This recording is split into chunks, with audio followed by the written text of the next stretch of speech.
G'day somebody, I'm Grassybeans, and I'm the architect of the only alternate law for 7 days to die. That's who I am.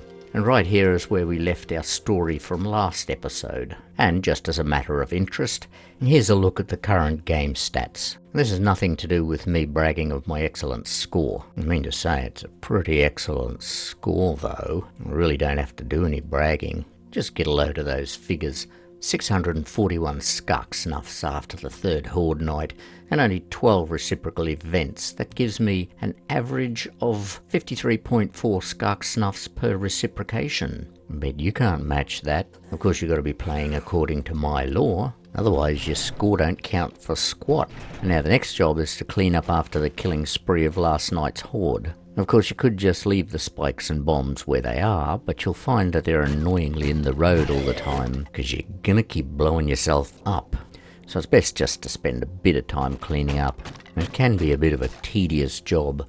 There's no rule that says you can't have a bit of fun while you're doing it though. Kaboom! Yeah, good clean fun. So this is episode 10 now. And as you saw from the title, I'm going to be divulging some more of my ruminations on the cause of the terminal war, because I didn't get nearly enough covered in the last video. A little bit too much diarrhea mouthing, perhaps. You know, that'd be a lot more fun if there was a nice sexy corpse there to explode. Yeah, one of those.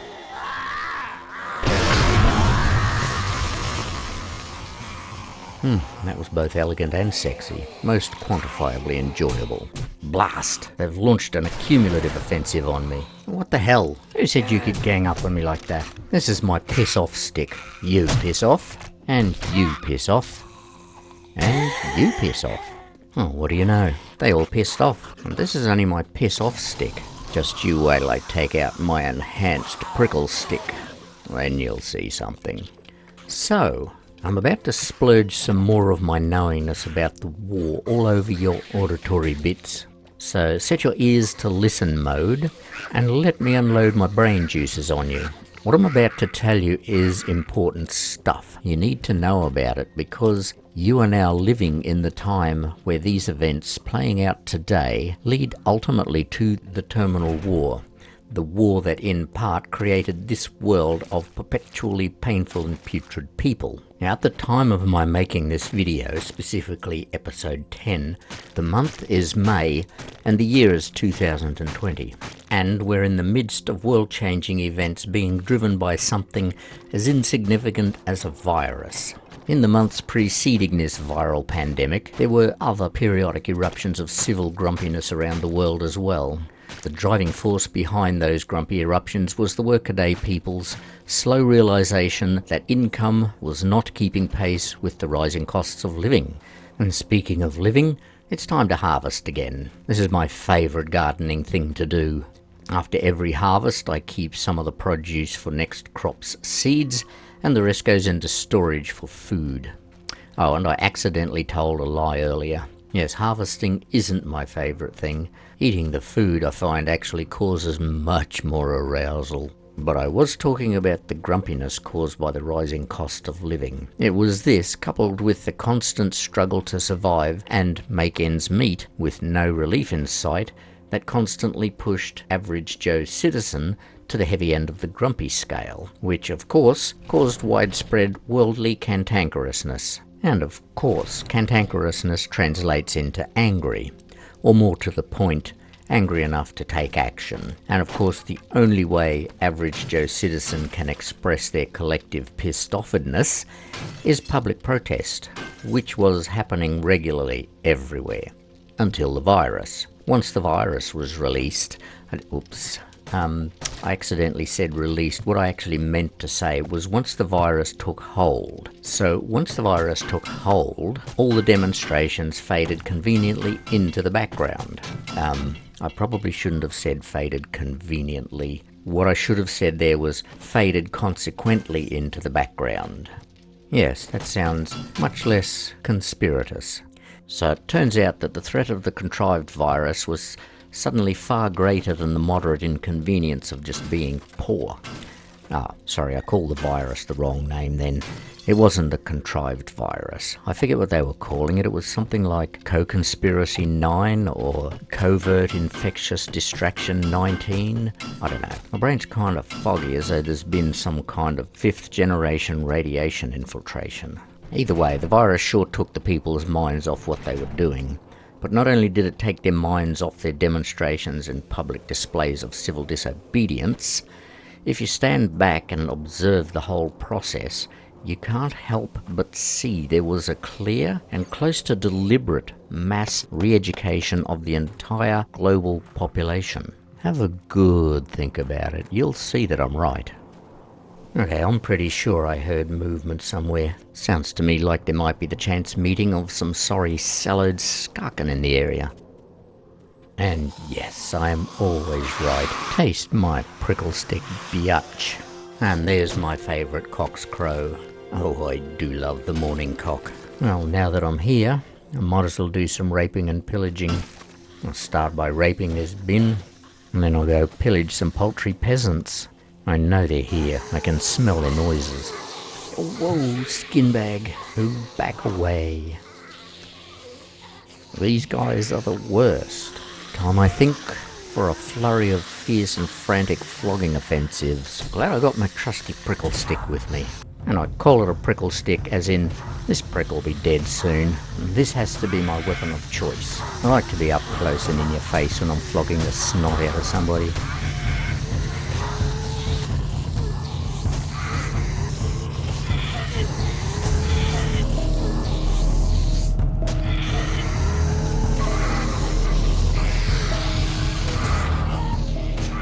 Are you counting the hits? My OCD is, clocking 20 so far.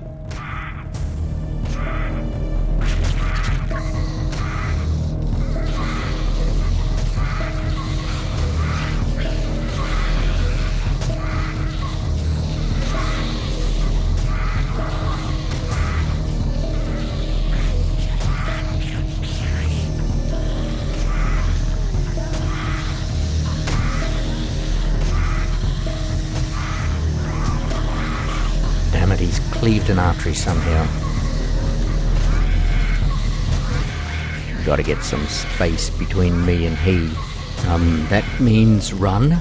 Ah, Struth, I'm losing cleaved artery blood all over the joint. And what the hell? I'm running like a blind bow-legged milking cow. Dude, get your legs in order. Left before right after left. Far enough away in the clear now. Should have time for a quick BNI protocol modification. Okay, now back to the battle. Oh no, it looks like the battle's followed me out.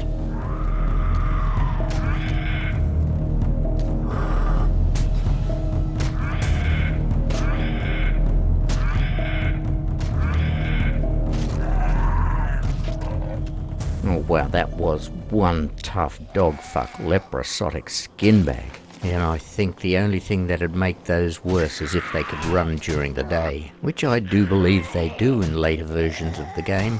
But that's enough of that now. Let's get back to the war. Just before that exasperating skin bag epidemic, I was talking about the virus and the re-education of the world's population. Some of the more popular propaganda phraseology at the time sounded something like this. There will be tough times ahead. There's likely to be a global recession. The global economy is going to take a massive hit. A lot of small businesses won't survive. Nothing will be the same after this. So do you feel like you may have heard any of those? You would have heard it everywhere. All over the news, current affairs, podcasts. Everywhere you turned, those phrases were in your face. It seems quite strange to me, though, to look back at those events and see how riled up the people were before the pandemic. And then after the event, even though the financial situation became exponentially worse, the people completely absorbed the proclaimed doctrine and simply went sedately back about their business, blissfully unaware of the workings of the background mechanism that's silently driving their meagre everyday lives. But the point I'm trying to make here is that before the whole chronic virus pandemonium, The people were actually angry enough about their plight to be actively proclaiming their indignations all over the place by going out in public and doing a load of civil disobedience in the middle of the streets. Public protesting. And who was it that the people were angry at? They can't be angry at each other because none of them have the ability, the resources or the wherewithal to actually fix the problem. I dare say if they could have, they would have. Or could it be that they're angry with the government? Well, yes, but that's a constant and given. Governments never do anything to help the people, and the people are just in a state of oblivious acceptance of that fact. So they're not going to bother wasting anger on the government. Perhaps they're angry at God. No, that'd be stupid too. Everybody knows God doesn't fix things, so why bother bitching at him? No, there is only one thing in this world that fixes things. And that's money. Tell me I'm wrong. If you've got enough money, you can make any problem go away. And now, to state it plainly, there are three main things niggling at the people. 1, the excessive rate of inflation and cost of living. 2, the fact that their income is not keeping up with it. And 3, the declining state of the environment. And now those are the unmistakable, unsettling, maniacal shrieks of a wild banshee. That's going to bring a lot of other skarks to the orgy. That could actually be fun. I'll get myself up to the roof, and instead of my usual battle music, I think I'll play a nice gitchy little song for this encounter.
Final shot to seal the deal, and now I believe she can't be any deader.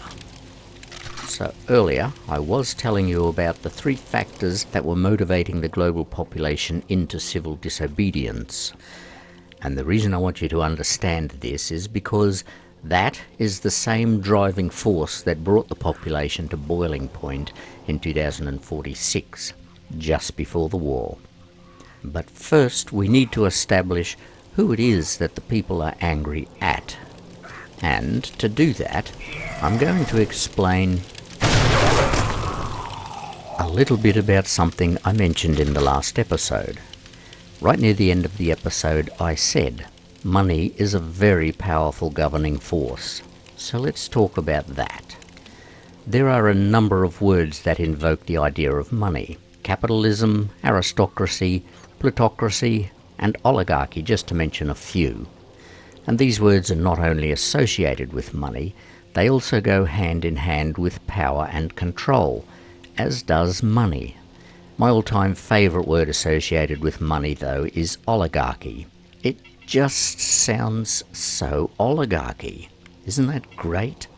Oligarchy means rule of the few, and these few are distinguished by lives drenched in wealth and privilege. And this is going to be my topic for the next while, because whether or not you're aware of it, we have an oligarchy. And to save everybody a little bit of time, let's just assume that I know everything, and that I'm always right, because it's true. Just ask your mum, he knows. So the oligarchy on our planet at this moment is comprised of less than 1% of the entire global population. The truth of the matter is, this small number of, let's call them human beings for the purpose of this exercise, for no reason other than greed, consistently and aggressively seek to accumulate more wealth than they could ever utilize in one lifetime. And what's all this running I see here? I saw running, I know I did. Where's everyone going? Is there a Tupperware party somewhere? I better check it out. Hey, you kids! Get off me garden! Yeah, you better run. I know where you all live. Outside my house, that's where. Don't make me call your parents. Bloody kids, interrupting my train of talking. Now what mischief are they into? They've brought the neighbours' kids, haven't they? They better not be into my beer again. Who left the bloody door open? Neighbours' kids. Oh, now I've got a sudden bone-cracking urge to kill something.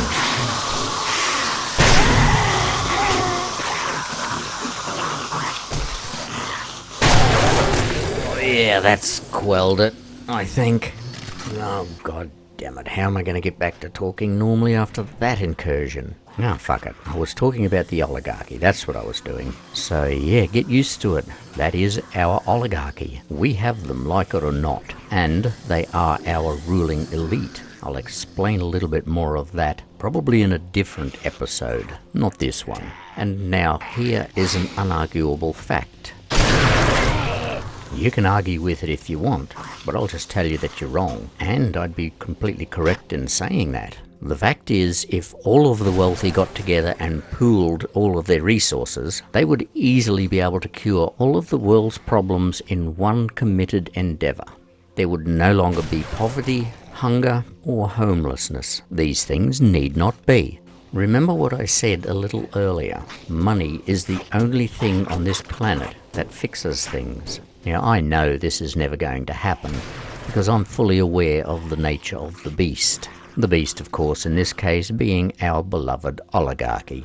The sad fact of the matter, though, is the oligarchy themselves are as much enslaved to money as they have made us. Although they are the ruling elite, they are still enslaved, just in a different way. Society is enslaved by the constant and relentless struggle involved in getting just enough money together in order to survive, because we've made it virtually impossible for ourselves to survive without an ongoing stream of incoming money. The oligarchy, on the other hand, are enslaved by that line of programming that I told you about in the last episode. And just to refresh your memory, this is what I said.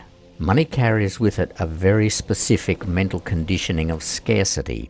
From what I've seen, money is apparently infected with a psychological virus that embeds within its victim's subconscious a line of programming that states, "I need more." It doesn't seem to matter how much money you have, it's never enough. Every person is the same, whether they have $7 or $7 billion.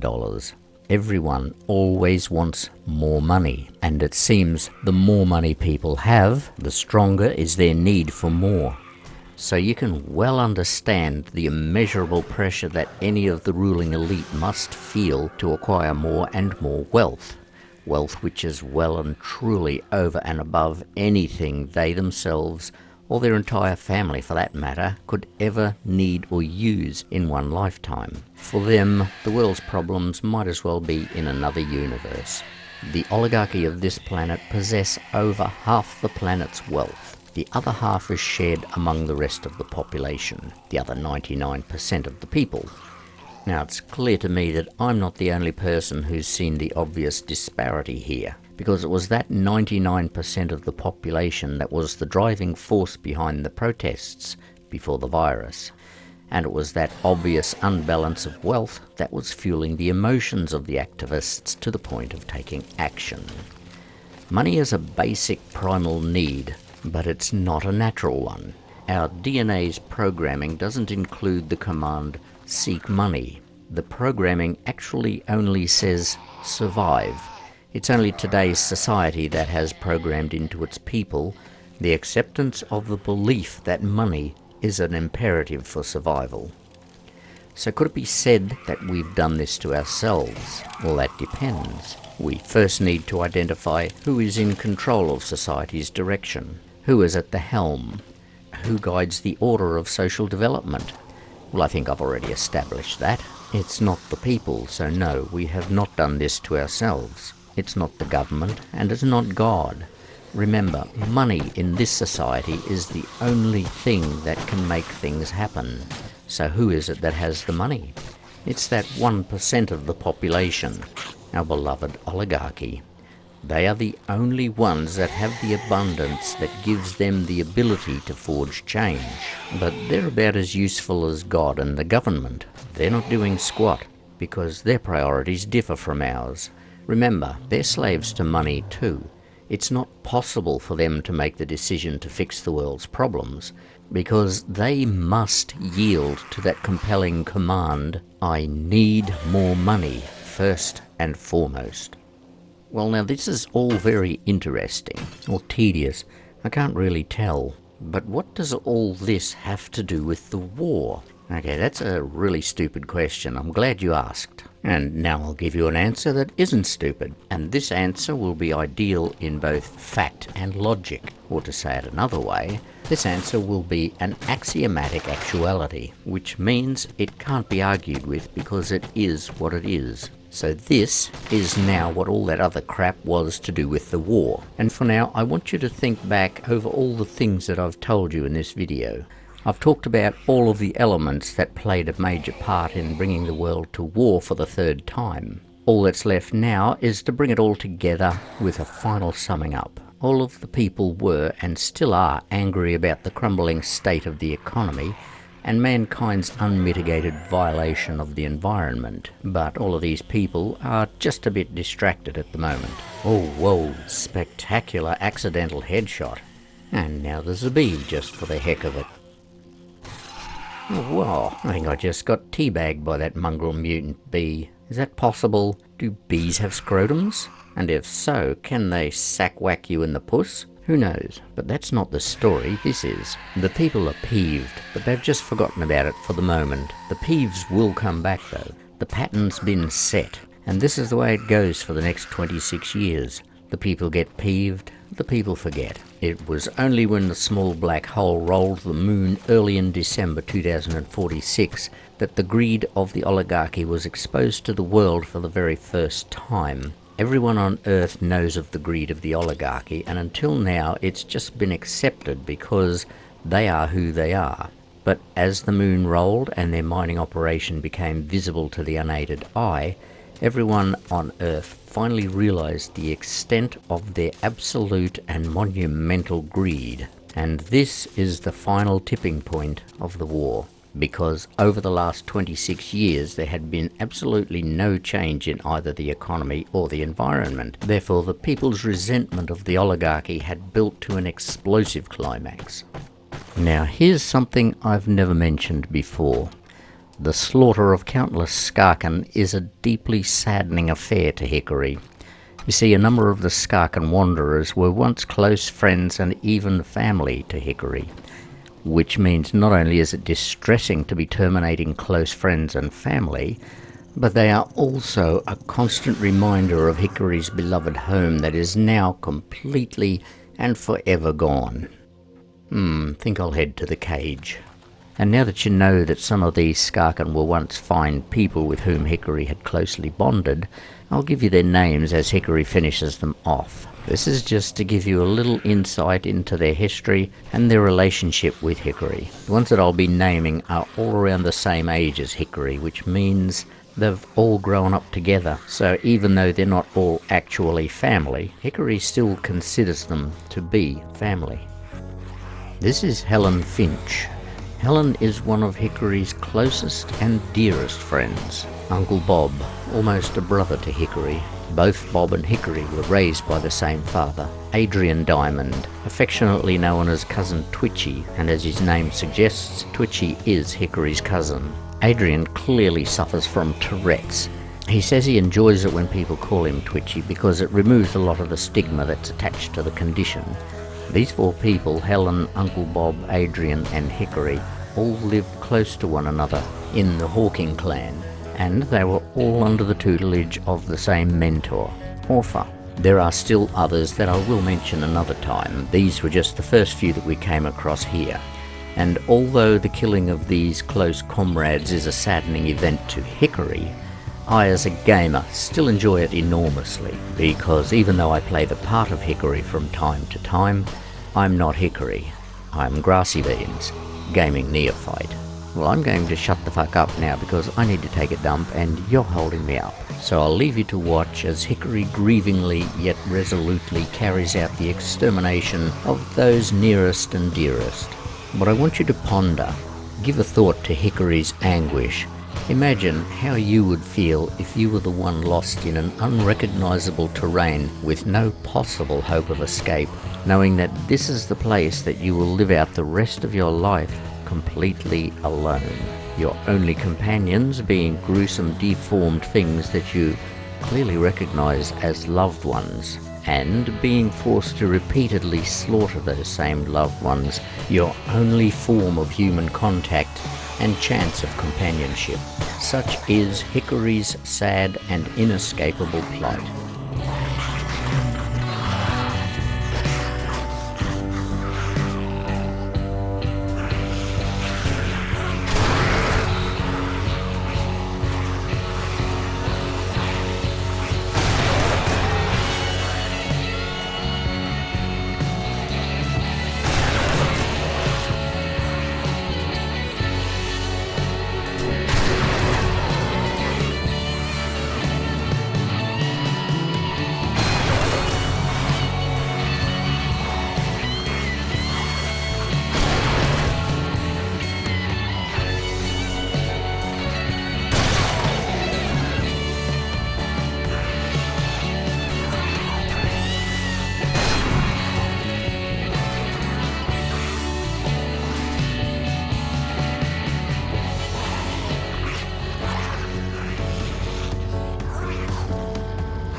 Salsack, share and like, subscribe and comment, or prepare to die.